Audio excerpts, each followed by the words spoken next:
Hello' guys, good morning. ৰাতিপুৱা খোজকাঢ়িবলৈ আহিলোঁ। এতিয়া 4:30 বাজিছে আৰু খোজকাঢ়িলোঁ অকণমান। তাৰপিছত আমাৰ ঘৰৰ সন্মুখৰ ৰাস্তাটো খুব ধুনীয়াকৈ পকা কৰা হৈ গ'ল। দেখিছেনে, খুব ধুনীয়াকৈ বনালে আৰু এতিয়া খোজকাঢ়িবলৈ খুবেই ভাল। ৰাতিপুৱা যিহেতু গাড়ী চাড়ী নাথাকে, খুব ভাল লাগে। আৰু খোজকাঢ়ি আমাৰ ঘৰৰ ওচৰৰ এয়া দেখিছেনে, বেক চাইডে গেটৰ ওচৰ পাই গ'লোহি। তাকে বোলো আপোনালোকক অকণমান দেখুৱাওঁ, ওচৰৰ পৰা দেখুৱাইছোঁ ব'লক। এয়া দেখিছেনে, খুব ধুনীয়া হয়।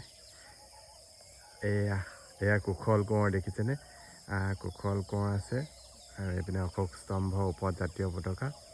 আৰু এইটো চাইডলৈ চাওক, এইটো চাইডে সূত্ৰধাৰী আছে, বেক চাইডে গোবিন্দ পক্ষী আছে, ওপৰত বিষ্ণু আছে আৰু মৌৰা চৰাই ওপৰত আসন আছে আমাৰ। দেখিছেনে, খুব ধুনীয়া লাগে এইটো কালে আহি পিনি।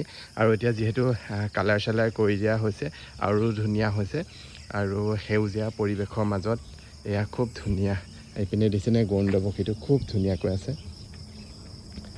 এয়া হৈছে গৰুড় পক্ষী আৰু খুব ধুনীয়াকৈ কালাৰ কৰি থৈছে, দেখিছেনে, খুব ধুনীয়া লাগিছে কালাৰ কৰি থৈছে। আৰু এইপিনে গড় আছে, আমাৰ গোলাঘাটৰ কাজিৰঙা গড়, ধুনীয়াকৈ শৰাই এইপিনে বৰটোপ বনাই থৈছে, দেখিছেনে, খুব ধুনীয়া লাগিছে আৰু কালাৰ কৰি থৈছে।